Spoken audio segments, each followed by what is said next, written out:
Hi,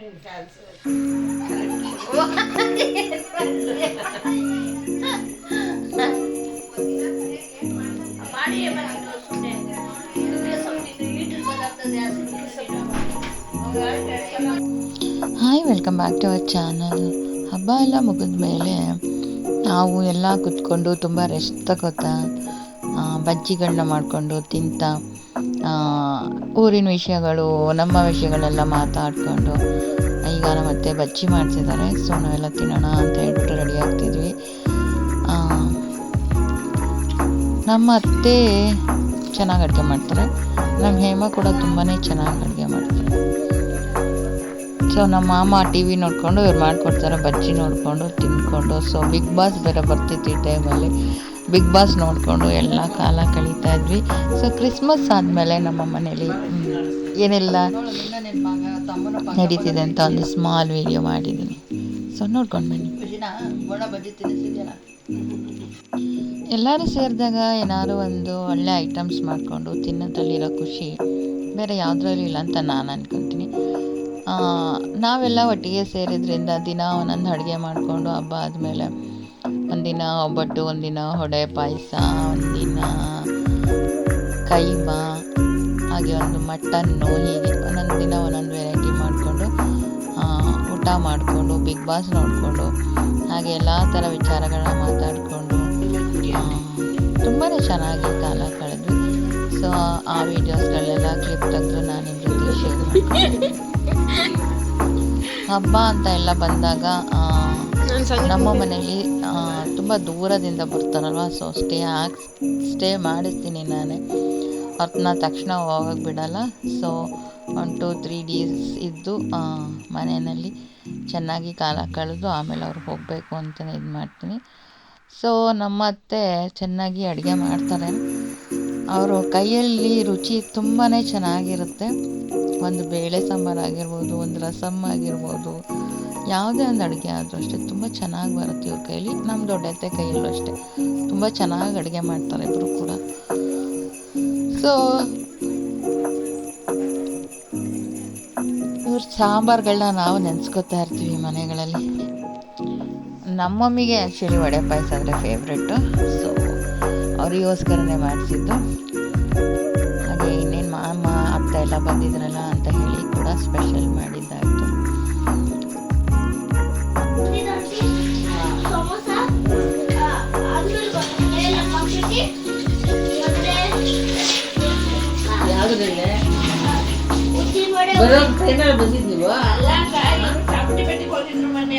ಮಾಡ್ತಾ ಇದ್ದೀರಾ ಅಂತ ಹೇಳ್ಬಿಟ್ಟು ಮಾಡಿ.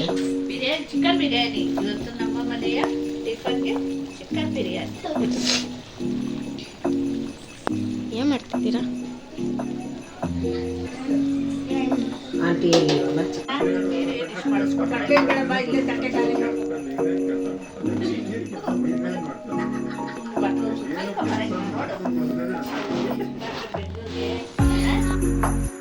ಸೊ ನಮ್ಮ ಮಾಮ ಒಂದು ತುಂಬ ವರ್ಷಗಳಾಗಿತ್ತಪ್ಪ ಬಂದೇ ಇರಲಿಲ್ಲ ಅವರು. ಸೊ ಈ ವರ್ಷ ಬರ್ತೀನಿ ನಾನು, ಅರಳಿ ಮನೆ ಹಬ್ಬಕ್ಕೆ ಹೋಗಬೇಕು ಅಂತಲೇ ಬಂದಿದ್ದರು.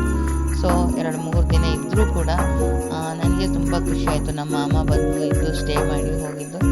ಸೊ ನನಗೆ ಪರ್ಸ್ನಲಿ ತುಂಬ ಖುಷಿ ಆಯಿತು ನಮ್ಮ ಮಾಮ ನಮ್ಮ ಮನೆಗೆ ಬಂದ್ರಲ್ಲ ಅಂತ ಹೇಳಿ. ಸೊ ನಮ್ಮನ್ನು ಚಿಕ್ಕದ್ರಿಂದ, ಅಂದರೆ ನಾವು ಚಿಕ್ಕದ್ರಿಂದ ನಮ್ಮ ಮಾಮನ ಜೊತೆ ಬೆಳೆದಿದ್ವಿ. ಸೊ ನಮಗೆ ನಮ್ಮ ಮಾಮಂದಿರು ಅಂದರೆ ಬಹಳ ಇಷ್ಟ.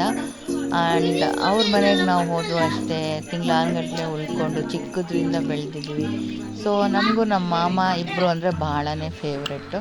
ಸೊ ನಮ್ಮ ಮಮ್ಮಿಗೆ ದೊಡ್ಡಮ್ಮ ಚಿಕ್ಕಮ್ಮನ ಮಕ್ಕಳು ಇದ್ದಾರೆ, ಬಟ್ ಅವ್ರ ಚಿಕ್ಕಮ್ಮನ ಮಕ್ಕಳಿದ್ದಾರೆ. ಸೊ ಅವರಿಗೆ ಅಂತ ಇಬ್ಬರು ತಮ್ಮಂದಿರು ಅಷ್ಟೇ ಇರೋದು. ಸೊ ನಾವು ನಮ್ಮ ಅತ್ತೆ ಮಾಮ ಅಂತಲೇ ಬೆಳೆದಿದ್ದು ಜಾಸ್ತಿ.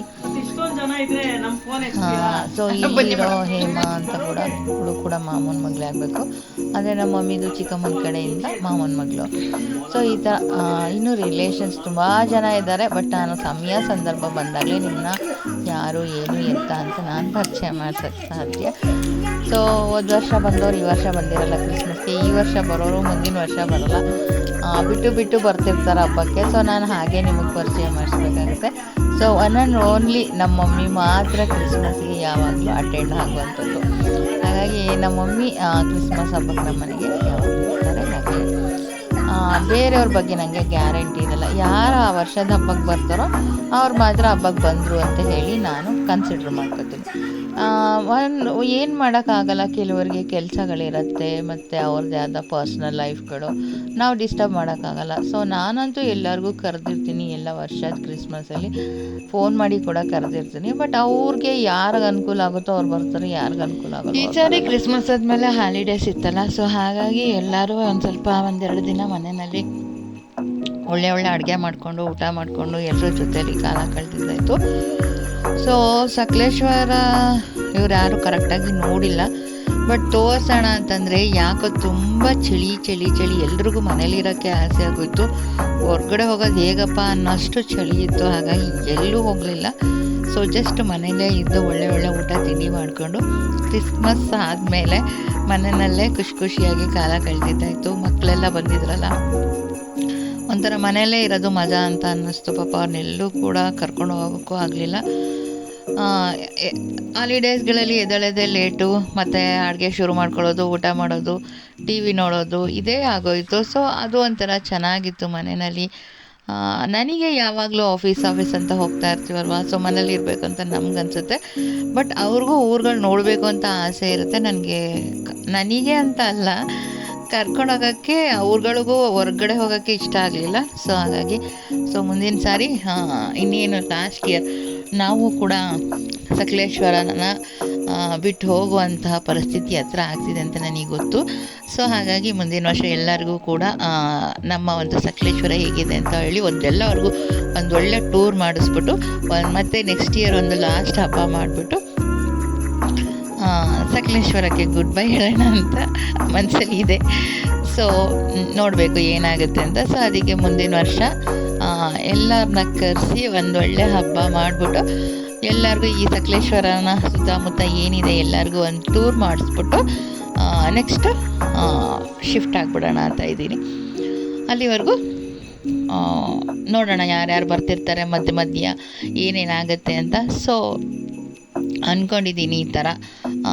ಮುಂದೆ ಏನಾಗುತ್ತೆ ಅಂತ ನನಗೆ ಗೊತ್ತಿಲ್ಲ, ಬಟ್ ನನ್ನ ಪ್ಲ್ಯಾನ್ ಇದೆ ಸಕಲೇಶ್ವರನ ನೆಕ್ಸ್ಟ್ ಇಯರ್ ಎಲ್ಲರಿಗೂ ತೋರಿಸಿ ಒಂದು ಒಳ್ಳೆ ಹಬ್ಬ ಮಾಡಿ ಒಂದು ಒಳ್ಳೆ ಟೈಮ್ ಪಾಸ್ ಮಾಡಿ ನೆಕ್ಸ್ಟು ಸಕಲೇಶ್ವರಕ್ಕೆ ಗುಡ್ ಬೈ ಮಾಡೋಣ ಅಂತ. ಸೊ ಅಂದ್ಕೊತಿದ್ದೀನಿ, ಗೊತ್ತಿಲ್ಲಪ್ಪ ಏನಾಗುತ್ತೆ ಅಂತ. ನಾವು ಅಂದ್ಕೊಳ್ಳೋದು ಒಂದು ದೇವ್ರದ್ದೊಂದು ಇಷ್ಟ ಇರುತ್ತಲ್ವ. ಸೊ ಹಾಗಾಗಿ ಬಟ್ ನನ್ನ ಅನಿಸಿಕೆ ಇದೆ, ನನ್ನ ಪ್ರೇಯರ್ ಕೂಡ ಹಾಗೆ ಇದೆ, ನೋಡೋಣ. ಹಾಗಾಗಿ ಈ ವರ್ಷ ಸುಮ್ಮನೆ ಆಗಿಬಿಟ್ಟೆ. ಇನ್ನೂ ನಮ್ಮ ದೊಡ್ಡಮ್ಮನ ಮಗಳು ಬೇರೆ ಇಲ್ಲ, ಇನ್ನೂ ನಮ್ಮ ಕಡೆ ರಿಲೇಷನ್ಸ್ ಯಾರು ಕರೆಕ್ಟಾಗಿ ಬಂದಿಲ್ಲ. ಹಾಗಾಗಿ ನಾನು ಕೂಡ ಸುಮ್ಮನೆ ಆದೆ. ಸೊ ಮನೇಲೆ ಎಲ್ಲ ಕಾಲ ಚೆನ್ನಾಗಿ ಕಳೆದ್ವಿ. ಹಾಲಿಡೇಸ್ 2 ಡೇಸ್ ಸಿಕ್ಕಿತ್ತು, ಒಂದಿನ ಸಂಡೇ ಎಕ್ಸ್ಟ್ರಾ ಸಿಕ್ಕಿತ್ತು. ಸೊ ಮನೇಲೆ ತುಂಬ ಎಲ್ಲ ಒಳ್ಳೆ ಅಡುಗೆ ಮಾಡಿಕೊಂಡು ಊಟ ಮಾಡಿದ್ದಾಯಿತು, ಜೊತೇಲಿ ಕಾಲ ಕಳೆದಿದ್ದಾಯಿತು.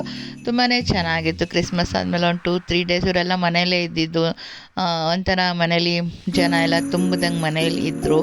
ಸೊ ನಮಗೂ ಕೂಡ ಖುಷಿ ಆಯಿತು. ಎಲ್ಲರೂ ಒಂದು ಒಳ್ಳೆ ಟೈಮ್ ಪಾಸ್ ಮಾಡಿದ್ವಿ ಅಂತಲೇ ಹೇಳ್ಬೋದು.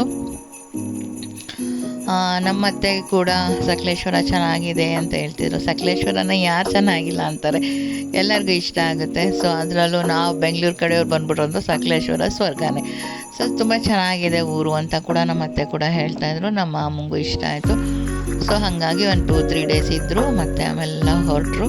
ಸೊ ನಾನು ಅವ್ರು ಹೊರಡೋವರೆಗೂ ಕೂಡ ವೀಡಿಯೋಸ್ನ ಕಂಟಿನ್ಯೂ ಮಾಡಿದ್ದೀನಿ. ಈ ಥರ ಒಂದು ವಾತಾವರಣನ ಸೃಷ್ಟಿಸ್ಕೊಳ್ಳೋದು ಈಗ ಬಹಳ ಕಮ್ಮಿ ಅಂತ ನಾನು ಅಂದ್ಕೊತೀನಿ. ಎಲ್ಲರೂ ಅವ್ರದ್ದೇ ಆದ ಬ್ಯುಸಿ ಲೈಫಲ್ಲಿ ಇದ್ಬಿಡ್ತಾರೆ, 1 ದಿನ 2 ದಿನ ಇರೋದೇ ಹೆಚ್ಚಾಗಿರುತ್ತೆ. ಸೊ ನಾನು ಹಾಲಿಡೇ ಸಿಕ್ತು ಅಂತ ಅಂದ ತಕ್ಷಣ ಬೆಂಗಳೂರಿಗೆ ಹೋಗ್ತಾ ಇರ್ತೀನಿ. ನಮ್ಮ ಮನೇಲಿ ನಮ್ಮ ಮಾಮೂನ ಮಕ್ಕಳೆಲ್ಲ ಅಂತಾರೆ, ಅಕ್ಕ ನೀನು ಎಷ್ಟು ಫಾಸ್ಟಾಗಿ ಬಂದು ಓಡಾಡ್ತೀಯ ಅಂತ. ಏನು ಮಾಡೋಕ್ಕಾಗುತ್ತೆ. ಸೊ ನಮ್ಮಮ್ಮ ನೋಡಬೇಕಂತಂದರೆ ನಾವು ಹೋಗಲೇಬೇಕು. ಜರ್ನಿಗೆ ಬೇಜಾರು ಮಾಡ್ಕೊಂಡು ಕೂತ್ಕೊಳ್ಳೋಕ್ಕಾಗಲ್ಲ. ಜರ್ನಿಗೋಸ್ಕರ ಎದುರ್ಕೊಂಡ್ಬಿಟ್ರೆ ನಾವು ನಮ್ಮಮ್ಮ ನೋಡೋಕ್ಕಾಗಲ್ಲ. ಹಾಗಾಗಿ ಕಣ್ಣು ಮುಚ್ಕೊಂಡು ಬಸ್ ಹತ್ತುತ್ತಾ ಇರೋದು, ಇಳೀತಾ ಇರೋದು, ಹೋಗ್ತಾ ಇರೋದು, ಬರ್ತಾ ಇರೋದು, ಅದು ಕಾಮನ್ ಆಗಿಬಿಟ್ಟಿದೆ. ಸೊ ಈ ಥರ ಆಗುತ್ತೆ. ಸೊ ನನ್ನ ಮಮ್ಮಿ ನೋಡೋಕ್ಕೋಸ್ಕರ ಹಾಲಿಡೇಸ್ನ ತುಂಬ ಕಾಯ್ತಾ ಇರ್ತೀನಿ. ಹಾಲಿಡೇಸ್ ಬರ್ತಿದೆ ಅಂದ ತಕ್ಷಣ ಬಸ್ ಹತ್ಕೊಂಡು ಹೋಗ್ತಾ ಇರ್ತೀನಿ. ಸೊ ಈ ಥರ ಲೈಫು. ಅಂತೂ ಇಂತೂ ಒಳ್ಳೆ ಒಂದು ಕ್ರಿಸ್ಮಸ್ ವಾತಾವರಣ ಆಯಿತು. ಆ್ಯಂಡ್ ಮನೆಗೆ ಎಲ್ಲರೂ ಬಂದಿದ್ದು ಖುಷಿ ಆಯಿತು. ಆ್ಯಂಡ್ ಹಬ್ಬ ಚೆನ್ನಾಗಿತ್ತು. ಹಬ್ಬ ಚೆನ್ನಾಗಾಯಿತು. ಕ್ರಿಸ್ಮಸ್ ಆದಮೇಲೆ ಮನೆ ವಾತಾವರಣದಲ್ಲಿ ಎಲ್ಲರೂ ಇದ್ದಿದ್ದೂ ಚೆನ್ನಾಗಿತ್ತು. ಹಾಗೆ ಆ ಟೈಮಲ್ಲಿ ಬಿಗ್ ಬಾಸ್ ಬೇರೆ ಬರ್ತಿತ್ತ. ಎಲ್ಲರೂ ಟಿ ವಿ ಮುಂದೆ ಹಾಜರು 9 o'clockಗೆ. ಸೊ ನಾವಂತೂ ಮಿಸ್ ಮಾಡಿದೆ ತುಂಬ. ಎಲ್ಲ ದಿನದ ಬಿಗ್ ಬಾಸ್ನೂ ನೋಡಿದ್ವಿ. ನಮ್ಮ ಮಮ್ಮಿಗಂತೂ ಫೇವ್ರೆಟ್ ಬಿಗ್ ಬಾಸ್ ಪ್ರೋಗ್ರಾಮ್. ಅದರಲ್ಲೂ ನಮ್ಮ ಮಮ್ಮಿಗೆ ಗಿಲ್ಲಿ ಅಂದರೆ ಫೇವ್ರೆಟು. ಸೊ ಗಿಲ್ಲಿ ಗೆಲ್ತಾನ, ಗಿಲ್ಲಿ ಏನು ಮಾಡ್ತಾನೆ, ಗಿಲ್ಲಿ ಆಟ ಆಡ್ತಾನೆ, ನಮ್ಮ ಮಮ್ಮಿ ನೋಡೇ ನಮಗೆ ನಗು ಬರ್ತಿತ್ತು. ಸೊ ನಮ್ಮನೇಲೂ ಎಲ್ಲ ಗಿಲ್ಲಿ ಫ್ಯಾನ್ಸೇ ಆಗಿದ್ರು. ಸೊ ಕೊನೆಗೆ ಗಿಲ್ಲಿ ಗೆದ್ದಿದ್ದು ಖುಷಿ ಆಯಿತು. ಸೊ ಅದಾದಮೇಲೆ ಮಾರನೆಗೆಲ್ಲ ಹೊರಡ್ತಾ ಇದ್ದಾರೆ. ಸೊ ನಾನು ಅವ್ರಿಗೆ ಅರಿಶಿನ ಕುಂಕುಮ ಕೊಡ್ತಾಯಿದ್ದೀನಿ, ನಮ್ಮ ಅತ್ತೆಗೂ ಹಾಗೂ ನಮ್ಮ ಮಾಮನ ಮಗಳಿಗೆ. ಹಾಗೆ ಅವ್ರ ಅರಿಶಿನ ಕುಂಕುಮ ತೊಗೊಂಡಿಗೆ ಬೆಂಗಳೂರಿಗೆ ಹೊರಡಬೇಕು ಅಂತಿದ್ದಾರೆ. ಇದಾಗಿತ್ತು ನನ್ನ ಇವತ್ತಿನ ವ್ಲಾಗ್. ನಾನು ಇಲ್ಲಿಗೆ ವ್ಲಾಗ್ನ ಎಂಡ್ ಮಾಡ್ತಾಯಿದ್ದೀನಿ. ಮತ್ತು ಇನ್ನೊಂದು ಒಳ್ಳೆ ವ್ಲಾಗಲ್ಲಿ ಸಿಗೋಣ. ಸೊ ಈ ವ್ಲಾಗ್ ಯಾರಿಗಿಷ್ಟ ಆಯಿತು ಅಂತ ಹೇಳಿ ಲೈಕ್ ಮಾಡಿ, ಸಬ್ಸ್ಕ್ರೈಬ್ ಮಾಡಿ. ನಮಸ್ಕಾರ.